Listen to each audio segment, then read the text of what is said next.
Ms. Sello. Thank you, Chair. Chair, we are ready to lead our next witness, and she also is from IPID.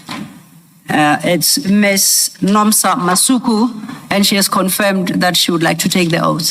Thank you, Chair. Good afternoon, Ms. Masuku. Please switch on both the mics. Thank you. Good afternoon, Commissioners. Good afternoon. Do you swear that the evidence you are going to give is the truth, the whole truth, nothing but the truth? If so, please raise your right hand and say, "So help me God." So help me God. Thank you. Thank you, Chair. Ms. Masuku, you should have before you two small white files, both bearing your name on the spine. The one is called a statement file and the other is an extra file. Please, do you confirm you have those? Yes, I do confirm. Okay. Do you confirm that you have provided a statement to this commission to assist it in its inquiry? Yes, I do confirm, Commissioners. I would like to refer you to the file then marked statement file. You should find a single document in there. At page 1, between the trim lines, it says it's a witness statement of Nomsa Purity Masuku. Do you see that? Yes, I see it. It is a 19-page document, and if you could go to page 19 thereof, there is a signature above your name, and it is dated 11/02/2026. Do you confirm that's your signature? I confirm, Commissioners. And lastly, do you still stand by the contents of this statement as you submit it to the Commission? I do, Commissioners. Can I invite us then to page 1 of your statement? At page 1, you have a heading, introduction. If you could briefly just introduce yourself. Please do not read out your personal details, such as your personal number or your ID number, wherever it may appear. Just in summary. Thank you. Or phone number. Or phone number. Indeed. Thank you, Commissioners. I am an adult African female with personal number, a senior investigator at IPID in South Africa, Gauteng Provincial Office, stationed from Fisher Towers, 20 Albert Street in Marshalltown, Johannesburg, with work contact number. The facts deposed to by me below are within my personal knowledge, unless otherwise stated or indicated by the context, and are to the best of my belief, both true and correct. Thank you. You then have the next heading titled Service History. Now this runs into 4 pages until page 5. It's quite an extensive service history. Would you like to highlight for the commissioners anything in particular, starting from paragraph 3? You don't have to read the entirety of the service history into the record, but just looking at the statement, highlight specific issues you would like them to have particular attention to. Thank you. Thank you, Commissioners. My service history, I joined the SAPS in the year of 2001, and then I was trained at Pretoria College, and then I was posted at Boyson's SAPS as a detective since 2002 until 2005, whereby I moved to Alexandra, where I was working at a serious and violence crime unit. I worked there for about 2 years. Then I moved to Alexandra FCS, whereby we were just dealing with certain stations. By that time, the police and station... FCS stands for? Commissioners, FCS stands for Family Violence, Child Protection and Sexual Offences Unit. That is where I was based. And then I worked there for about a year or 2. And then I had to join the FCS, but now they were dealing only with serial rapist matters. Then I moved to Tembisa cluster, whereby I stayed there until 2010. But when I joined at Tembisa in 2010 until 2013. Where I was there, I managed to crack one of the cases of a serial rapist that was terrorizing the area around there. The cases were ranging from 2004 until 2012. But I managed to crack that case, and the serial rapist was Albert Justice Murake, who was sentenced to more than 1,500 years in High Court. That was sitting at Palm Ridge by then. And then thereafter, I was moved to the SAPS provincial office, whereby we're still dealing with the serial rapist matters, but at a provincial level now, not only at selected stations. There, I was given just about 3 members. I was the 4th one, and then I was the lead investigator on certain matters of serial rapists that are linked by DNA but unsolved. We did very well, but unfortunately, I didn't stay long with that unit because I started there in 2013, and then in 2016, end of April, I resigned and joined IPID in May 2016 as a senior investigator. Thank you. You then, from your paragraph 8, deal with your powers as an IPID investigator. If you could briefly take us through that.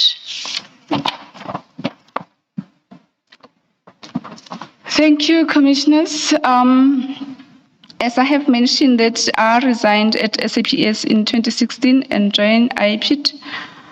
When I joined IPID, then I was appointed there as a senior investigator.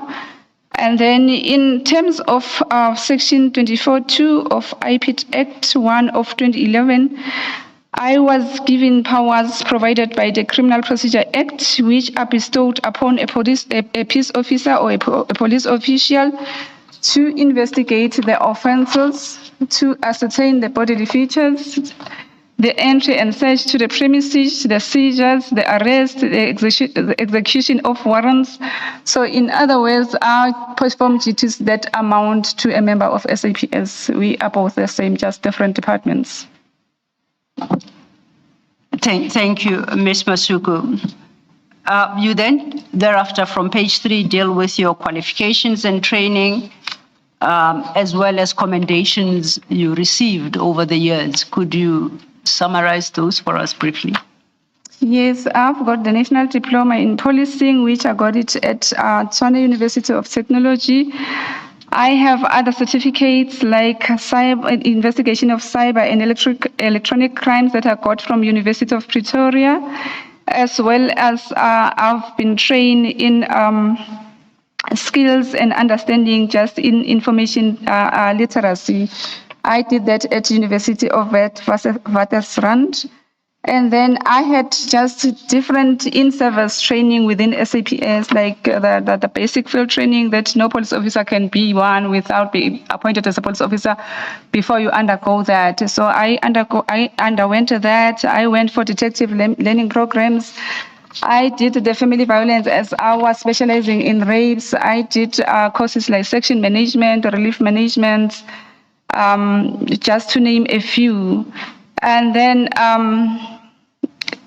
as a then hardworking investigator, I received a few commendations that include a commendation from the Minister of Police for hard work that I was doing and dedication I was doing while I was within the SAPS. And then I've won several awards. You don't mention investigative skills, did you? Commissioner? I'm saying I didn't hear you mention investigative skills under small Roman 1. Okay, thank you, Commissioner. I was just mentioning, just to highlight that I was recognized that I even received that commendation that was signed by the Minister. For my hard work, the investigation skills, I do have those, yes, and dedication to my work. I've won a few performance excellent awards. I've got various certificates of my outstanding performance within the Gauteng province. Yes. Okay, now you have at 12, Roman 2, you say you received a commendation as winner of the Performance Excellence Award from Intelligence Transfer Center. What is that? Can you say more about that? It's the company that deal with all the women within the law enforcement internationally. So that was conducted, and then I was picked as the winner in overall internationally. Yes. And that I take it that would I be correct to suggest that it involves the use of intelligence in investigation or something That's true. related? Okay. That's true. Thank you. That then takes us to your paragraph 13, and I think Mr. Kifelakai, who testified before you, dealt with these aspects. You deal with section 28, 1A to H, and sub 2 of the IPID Act. So those are lifted directly from the Act, and Mr. Kifelakai has addressed them. I suggest we then go to your paragraph 15, and perhaps it's appropriate that you read that paragraph into the record. Thank you, Commissioners. Investigators within IPID are allocated to specific regions within the province. I am a part of a team of investigators who are responsible for investigations within the district of Ekurhuleni, which oversee 43 police stations, as well as specialized units within the SAPS. In Ekurhuleni Metropolitan Police Department, which is our EMPD, we are a team of 6 members. Myself, I oversee 7 police stations that are within the EMPD. And then my acting professional head is Mr. Budu. Mr. Budu. Yes, Mr. Budu, Vinesh Budu. Thank you. Midway, that page 5, you have a heading, My Involvement in Brakpan, case number 429/04/2022. Do you see that? I can see it, Commissioner. And before then you deal with the content of that chapter, do you deal in this statement with any other matter or any other investigative work you have done in Ekurhuleni, or is it confined purely to this case? Commissioner, I've mostly confined mainly to this case because it's the case that is being mostly talked about. So I saw it deemed that at least I must mostly confine my statement into this matter. But for the record, your statement as it currently stands does not address any other case, just this one. No, Commissioners. You say no, I'm wrong, or no, it doesn't. Do you agree with me? No, it doesn't. Maybe Okay. I can later just refer to other matters, but Indeed. my statement is based on this matter. Okay.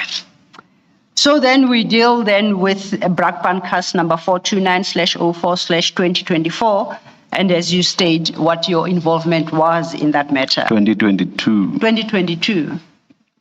It's the afternoon, Chair. Thank you. 20/2022. You start with that from paragraph 16 at page 5. Maybe before, Ms. Masuku, maybe before you start, on the back of what you said about the statement dealing only with this case number, but you said you deal with other matters. Are you involved with other EMPD matters? Yes, Commissioner, I am. Okay, thank you. Thank you, Commissioner. But by way of background, the statements that were filed, starting with Mr. Kifelakai, were in particular response to complaints raised by Chief Mapieye and Commissioner Spies, and had listed specific cases that both witnesses, when they testified, alleged that IPID is deliberately frustrating. So on that basis, we had their testimonies, the investigators, to answering the charges in relation to these specific cases. Now, Ms. Masuku, you were provided with a statement of Commissioner Spies during consultations, and we consulted about that statement. Do you confirm? I agree, Commissioner. In the list of cases that Commissioner Spies listed, besides this Brakpan case number 42904 of 2022, is there any other matter that you investigated? Yes, Commissioners, there is, because we work as a team. But each case will have a lead investigator, so that there must be somebody who must take responsibility of that matter. Like, for instance, in the investigation of the blue lights, the whole team was involved, but we do have the lead investigator on that matter. We've got different cases like precious stones. I was involved in the investigation of that matter, but we do have the lead investigator on that matter. So it's various cases. Yes, yes, but on Commissioner Spee's statement, there are other cases that are cited there, whereby they are not registered in our office. Okay, so I was asking, my question really was to establish, do you specifically speak to this case that you're about to tend to now because you are the lead investigator out of the list of cases that Commissioner Spies referenced, or have you chosen this case on a different basis? No, I didn't choose the case, but I will speak to it because I'm the lead investigator, okay, and I'm the one who's got the full knowledge of the whole docket of all the questions that can be raised. I feel that I'm the person to answer those questions. Okay, thank you. Then with that explanation, I would invite you to deal with your statement from paragraph 16. On reading the statement, this case had multiple steps, and perhaps it might be appropriate as you relate or you narrate your story that you have referenced time and again to the statement to make sure that we don't skip any important step. So if you could start from paragraph 16. Thank you, Commissioners. This case of Brakpan case 42904 2022, initially it was not this case number. The case number, it was Duduza case 9104 2022, which was an inquest. But during my statement, I will get to that point as to how did it came about that it changed to this Brakpan case number.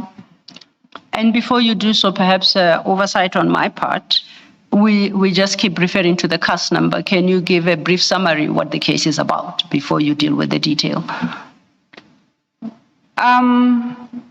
The Brakpan case 42904 is about the death of an African male, Mr. Emmanuel Mpenze, who was staying in Brakpan in 2022, whereby there was an alleged police involvement. And would I be correct that it's the same case where his body was recovered from a dam? That's correct, Commissioner. That is why I'm saying it was Duduza case number 9104 2022. Noted. Thank you. You may continue. Commissioners, during the year of 2022, around April, I received a call from the SAPS provincial office in Parktown. There was an official that was calling, but he called on my private cell phone. So I took it a point that means he had my number. I cannot recall the name of that person because it's a long time ago. But he was alleging that there is a family that came to their offices complaining that they found their loved one deceased in a certain area in a dam somewhere where he was found by the police officers.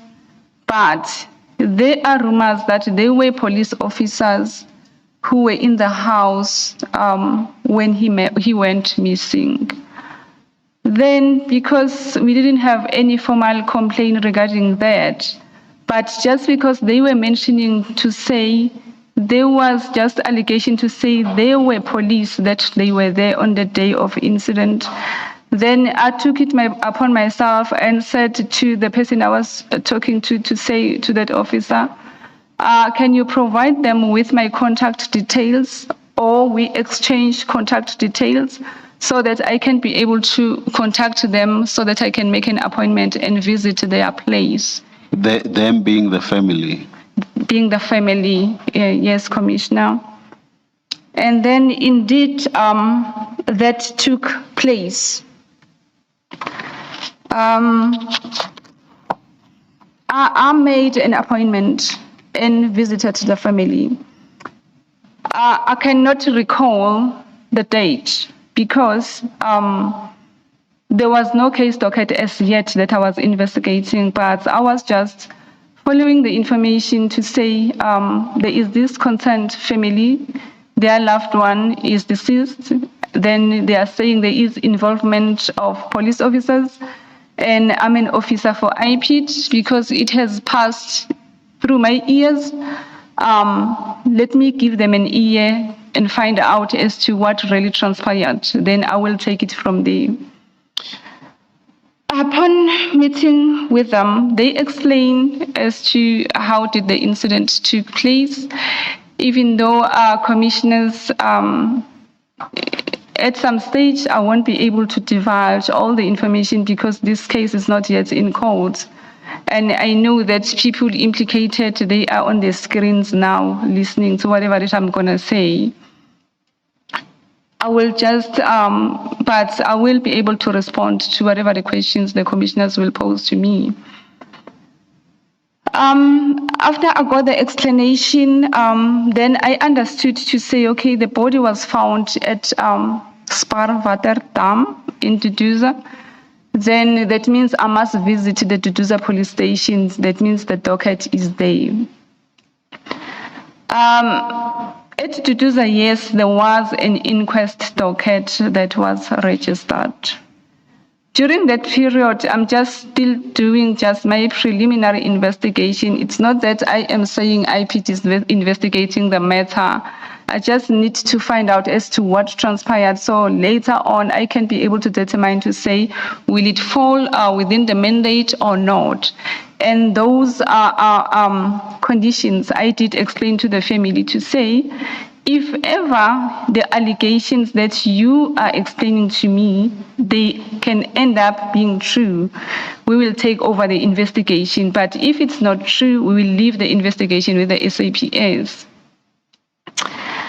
Indeed, I got the docket. I went through the docket at the station in, that was around maybe beginning of May in 2022. I went through the docket at the station, and then what I realized before I could even say the docket is classified wrongly or what, it was that the case docket is opened by the state, which are police officers, because somebody is found deceased. Before you proceed, we are now dealing with your paragraph 20. Okay. Can you, as you do in your paragraph 20, provide the full official details of that case docket? You refer to it at paragraph 20. Okay, Commissioner, can I maybe read my paragraph 20? Absolutely, yes. Okay. I traced and located the case docket at Duduza police station where it was registered as an inquest as per Duduza case 91 of 4/2022. I attach as annexure NPM 1 a copy of the crime administration system docket history. That is just the SAPS, it's the system that is called CAS. The CAS is derived from crime administration system. So from now on, I will call it CAS. That is how it was registered and classified as an inquest docket. And then it was allocated that specific number, which is 9104 of 2022, because it's a year, a month, yes, and the serial number of incident of when it took place. Yes. Yes.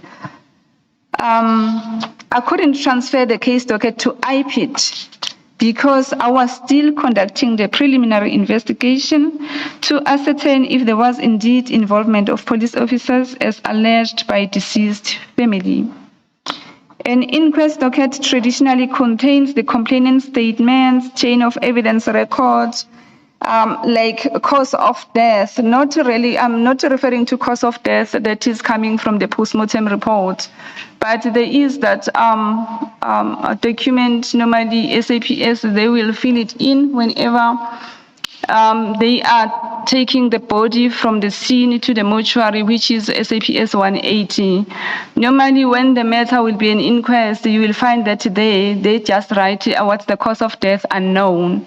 So that is why they will end up registering inquest. The statement in the case docket was a witness statement who stated that there had been police officers in the property of the deceased before he went missing. Then I was puzzled to say, if the police officers visited the deceased address because they found him in the dam, he was transported to the mortuary, but in his pockets there was a driver's license or an ID card. That is how they managed to trace the address as to who is this person. And then they visited the address. So if the police officers managed to do that, they should have reported to IPID. I am saying this because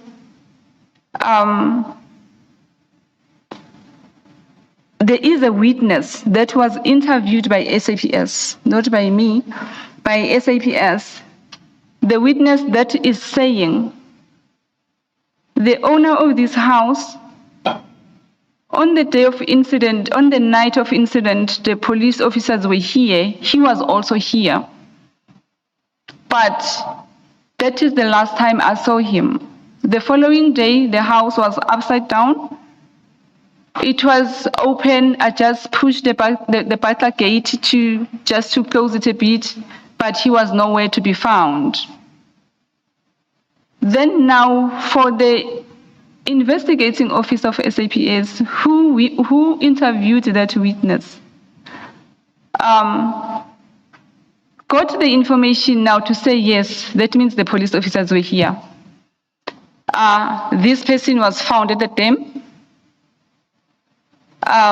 Okay, cause of death is unknown, but by looking at the body found there, there is blood that shows that there is some injuries around the head, even though you won't know where. But if blood was running somewhere, then you see that this person is injured. So SAPS, they interviewed the witness. The police were there. They found the deceased had injuries, but still they continued and registered an inquest matter, of which it was wrong of them to do that, according to me now. Because they can see that this person was killed. So they must register a murder docket so that it must be investigated as to what transpired with this person. And it was for SAPS to report that matter to IPID. Then it was for IPID to say, because this is how it goes when SAPS reports matters to us. We have a standby phone with a register. The standby phone rotates to everyone in the office. It's only one phone. Then you will receive the calls for all the stations. I'm working under Eguruleni, but I will receive the calls from Johannesburg, from Soweto, from wherever they give calls. So SAPS was supposed to call our office. Then the member of standby was going to respond to them. Then we were going to attend the scene. Because it helps us if we attend the crime scene. And during our investigation, most things becomes very easy because I will be there. I will take charge of the scene. My manager explained to say we don't have enough resources. I agree, we don't have. We use SAPS because they are experts in that. But when I'm working with them at a crime scene, SAPS, they phoned, then they reported. Then Nomsa Masuku comes to the scene from IPID. Then I will find out who the crime scene manager there. Then from there, the crime scene manager will hand over to me now. It's my crime scene now. I take control of everything, sorry. Then if SAPS should have done that, I don't believe that this investigation was going to take 4-5 years. But it took this long, and I will say I'm happy that I've got this opportunity to come and explain so that even South Africa can understand to say how hard was it to crack this kind of a case. Okay, we are now at your paragraph 22 at page 7. Thank you. I think it's the last sentence perhaps of 20. If you could just read into the record the last sentence of 20. Yes. Okay. Thank you, Commissioner. The statement in the docket was of a witness who stated that there had been police officers. The very last sentence, I think you were left with that before you started explaining. The witness was a tenant on that property. That is Mr. Bence's property. Yes, Commissioner. Ms. Masuku, before you move on, we heard from the previous witness about Section 29, which imposes an obligation to report conduct that falls under IPID's mandate. Now, and you explaining now that the police had this information, the people whoever became responsible for this case initially knew the particulars, had a witness statement, there was an ID card of this person in the pocket, and there were injuries. And you say you expected, in fact, they should have called on IPID, reported this to IPID. It is fair to say we should expect a report about whether anyone of the police that attended to the scene and failed to report this to IPID, but in fact did more than that. What they did is they reported it as an inquest case, when in fact, in the way you describe it, it was clearly not that. That we should expect that those officers charges would be laid or should be laid against them for failure to report. And because Section 29 says you have an obligation to report, and it's an offense if you don't. Commissioner, it's supposed to be like that. But on this matter, no police officer was charged because we do have IPID Act, Section 33 of IPID Act, whereby we can open a case docket against a police officer if they fail to report. On this matter,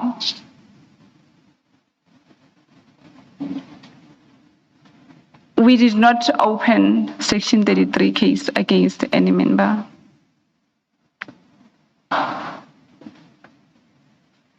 Reason being,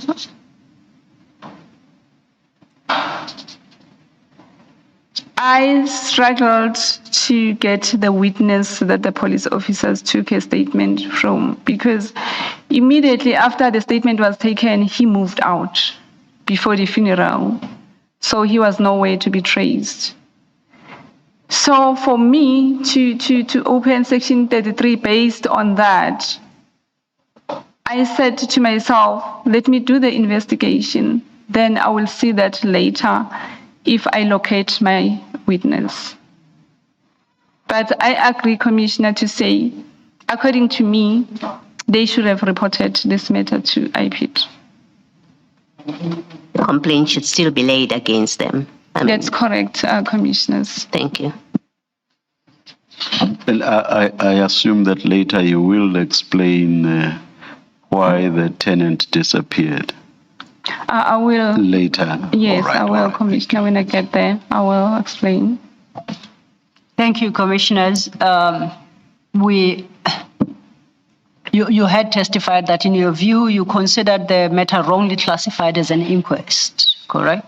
Yes, And that's that you correct. stated your paragraph 21, and you set out the reason as being because the witnesses' allegations of police involvement and where the body was recovered should have militated against such a classification.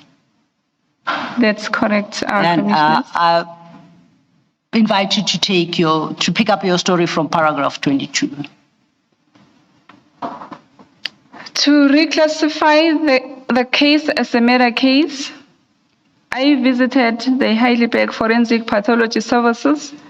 That was during May 2022 to obtain the postmortem examination report that was going to reflect the cause of death of the deceased. The reason I did this was to confirm first that the deceased didn't die from natural causes. Upon receiving the postmortem report, I noted that it was confirmed by the forensic pathologist, Dr. Stein, that the deceased cause of death was a head injury due to blunt force trauma.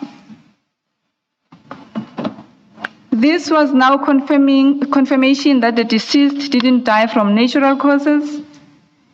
This conclusion will therefore require a reclassification of the case from an inquest to a murder case.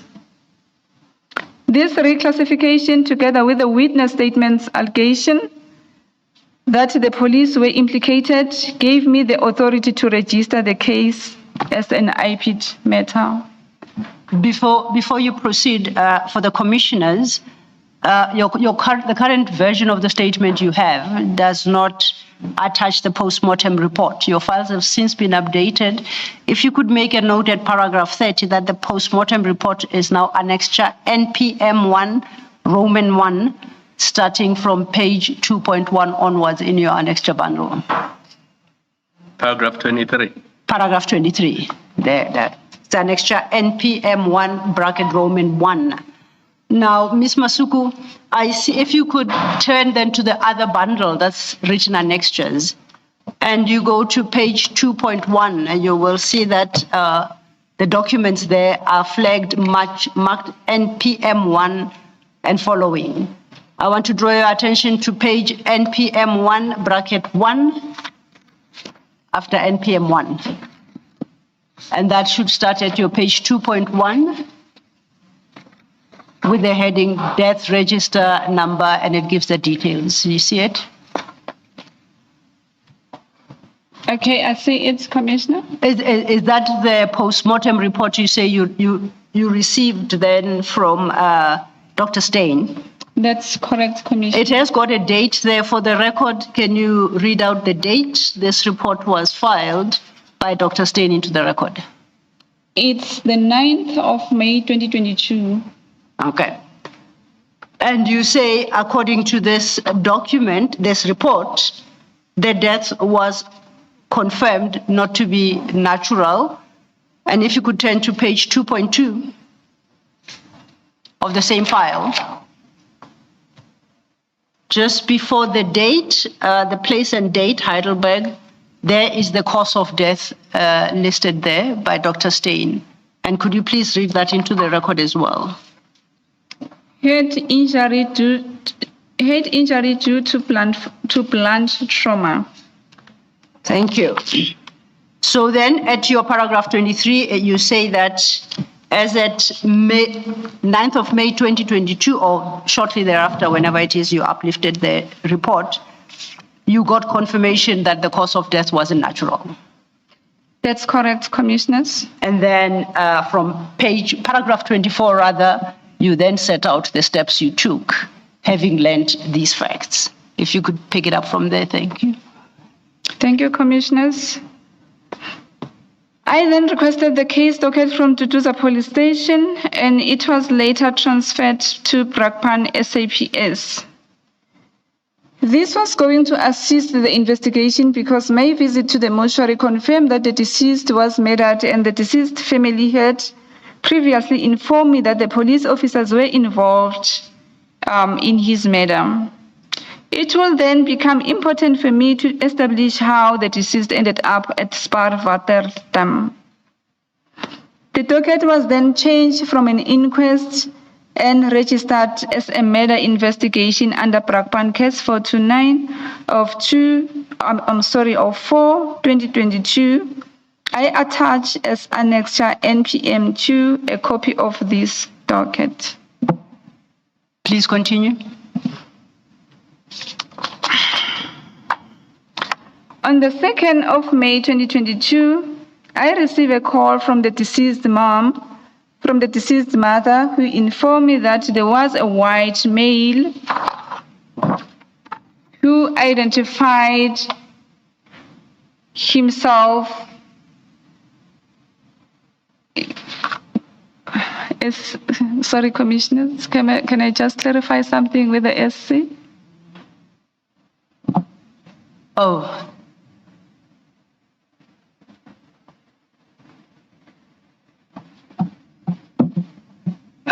Commissioners, perhaps to assist the witness and your deliberations. I was saying to assist the commissioners in their deliberations and the witness. Yes. These names are reflected in full in the subsequent reports that are filed. So the commissioners then will guide us as to whether or not their names should be read out, because those reports have been filed with the relevant institutions already. But perhaps let's respect the witnesses' feelings, and at least we've not been given to understand that the name is crucial to her testimony before us. Crucial in the sense that without that name, her evidence will be substantially negatively affected.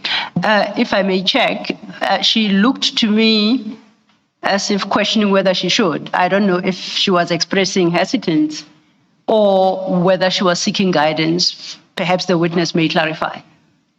Thank you, Commissioners. I was seeking for guidance, but I don't have a problem in mentioning them because we have witness D who already came and mentioned names. Yes. So it won't be new. If you have no difficulty, then please go ahead. Thank you, Commissioners. Thank you, Chair.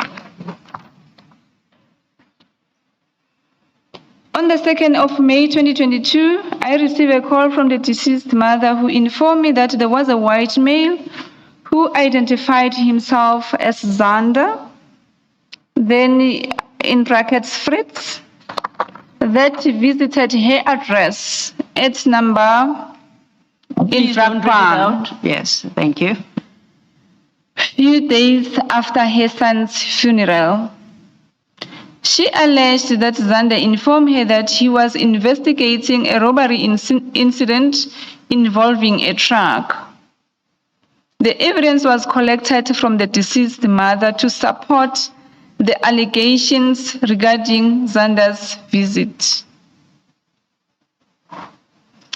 He proceeded to show her a picture of the deceased truck.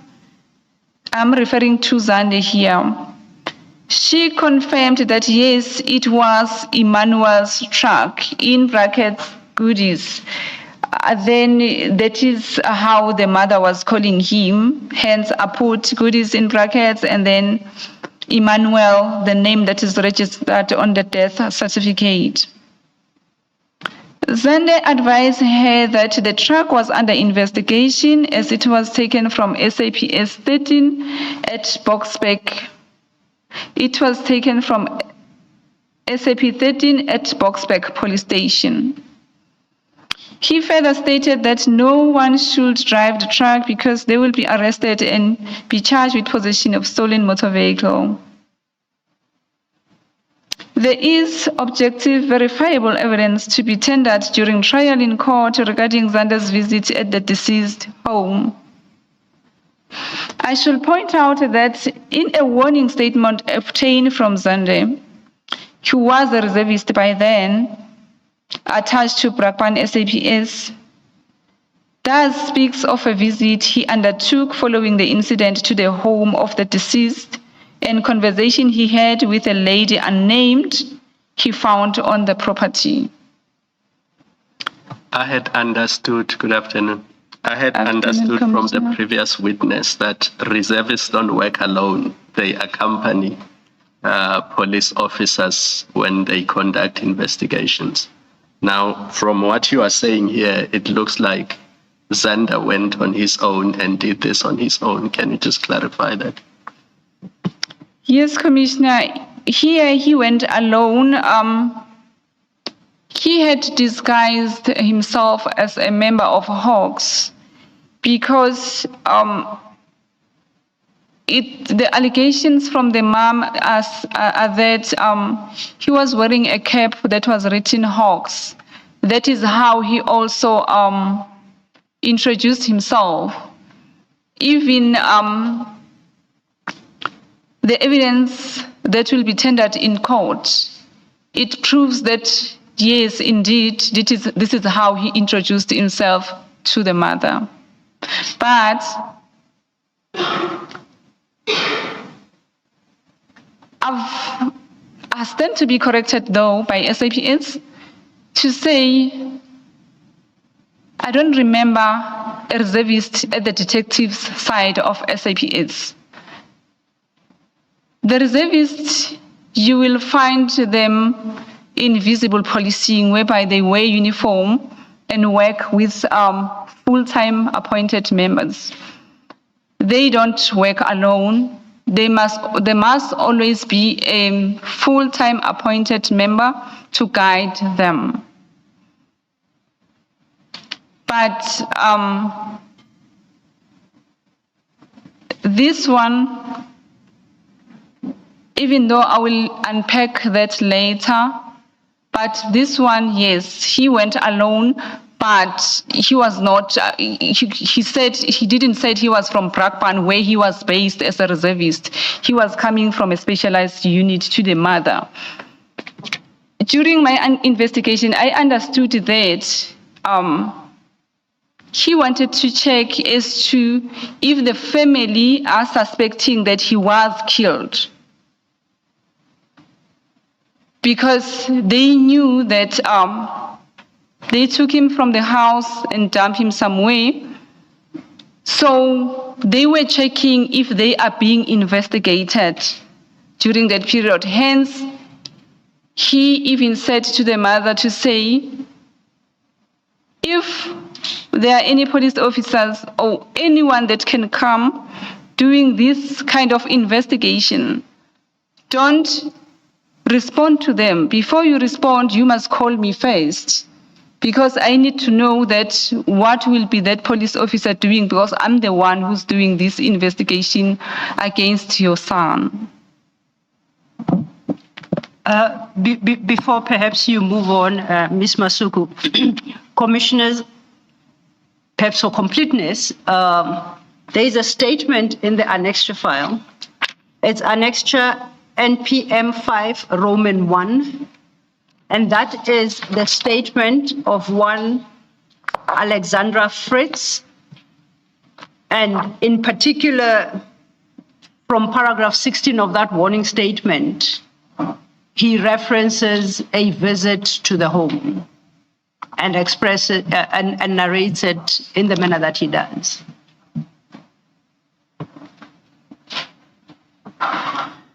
From paragraph 16, The first few paragraphs until paragraph 15 are as regards the events of the day of the 14th into the 15th of April, when Mr. Mbenze apparently lost his life. Then 16 is a period following the 15th of April. And that's how Mr. Fritz narrates the incident of the day.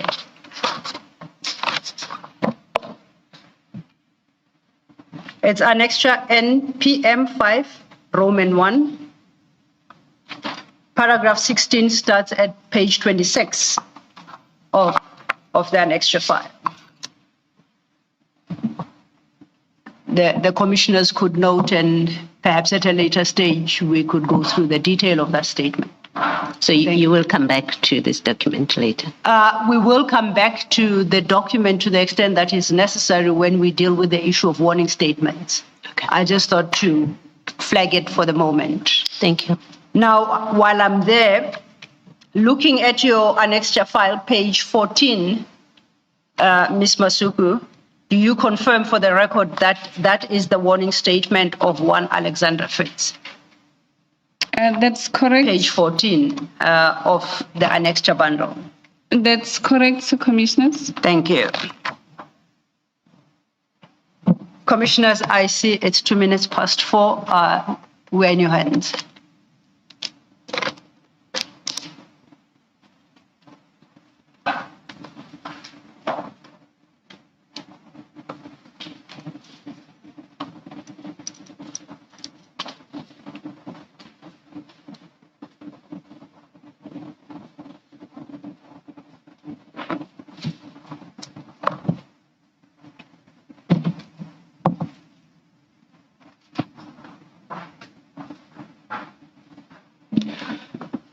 Perhaps, Mr. Law, if the witness could continue until just before the next heading at page 9. Indeed, sir. Yes. Thank you, Chair. Ms. Masuku, we were at page 8 of your statement, and you had dealt with the contents of paragraph 27, correct? Which was the visit by Zander as narrated to you by the deceased mother. Do you confirm that? I confirm, Commissioners. The Chair suggests that we finish that part of your statement until the next heading, which starts at the next page. So if you could deal then with paragraph 28. In my capacity as a duly-appointed investigator acting within the scope of my lawful authority, I initiated and conducted preliminary investigation on the strength of the witness allegations of potential police involvement in the death of Mr. Mbenze. The action was undertaken pursuant to the mandatory reporting obligations imposed upon SAPS in terms of Section 28A of IPID Act of 2011, which requires that all deaths in police custody, or Section 28(1)B, which are deaths as a result of police action, be reported to Independent Police Investigative Directorate without delay. Accordingly, the initiation of the preliminary investigation was lawful, necessary, and procedurally compliant. On this paragraph, what I'm trying to explain is, one will ask to say, why did you do the investigation that was never reported to your department? But as I'm saying, during my preliminary investigation, I realized that yes, indeed, there is involvement of police officers. And now I cannot leave this case docket with SAPS because family must receive justice for their family member. Then one again will ask to say, is Brakpan or Duduza one of your stations? Because I said before, I am overseeing 7 police stations within Eguruleni. I would like to state that no, those stations don't fall under me. But the reason I had to undertake this It's because I'm an appointed IPID investigator, one. To allocate the stations, it's just for our control. It does not mean that if a police officer committed crime at another station that's not mine, I can overlook that.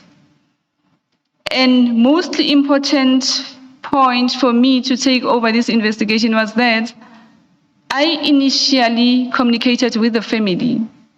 So I saw that it will be unfair now for me to hand it over to somebody else, whereby the family must come and sit down and explain again as to what transpired, only to find that maybe my colleague might see it differently from the angle that I'm seeing it. So I saw it deemed to say, I will continue with this investigation up until the end of it. Then I am also explaining on this paragraph to say, even though SAPS never reported, of which they were obligated to report this to IPID, even though they were not sure that the police were involved, but for the fact that there were those allegations to say there were police in this house, they were supposed to report. And for SAPS to prove that their members were there, it's very easy. For us, it becomes a struggle because we get that information from them. But for them, the information is within them. Just to inquire within, they know, I will just say they are trackers. They know how to track their cars. It's easy just to check if really there were police in this yard. It was not even going to take them an hour to do that, and then report the matter, hand it over to IPID, and then we were going to take over in a formal way. As I said before, that it was going to shorten the duration of investigation a bit than now, whereby it has prolonged for years. But I would like to say to the commissioners, it was worth it to be this long. Sorry, can I ask a question and it requires a yes number answer? I'm mindful of time. Are you saying on the date that Mr. Mbenza was killed, SAPS is able to determine whether SAPS vehicles were at the family house? That's correct, Commissioner, but I'm not sure if I understand your question correctly, but because even SAPS did not become aware on the 14th, because this was the incident between the 14th and 15th. But for the fact that the body was recovered on the 15th, then it was within the duration. On that day of the 15th, that is when they became aware to say the police were there in that house. So they should have reported to us. Thank you, Commissioner. Ms. Masuku, your next paragraph at page 9 is 29. Now that's under a slightly different heading, which is my investigations into the case. Now you narrate the actual steps that you took. And perhaps that's a topic we can pick up tomorrow morning. Thank you, Chair. Yes, Ms. Masuku, we will adjourn until tomorrow morning. Please be here at 9:30 tomorrow. Let's adjourn. Thank you, Chair. Thank you, Commissioners.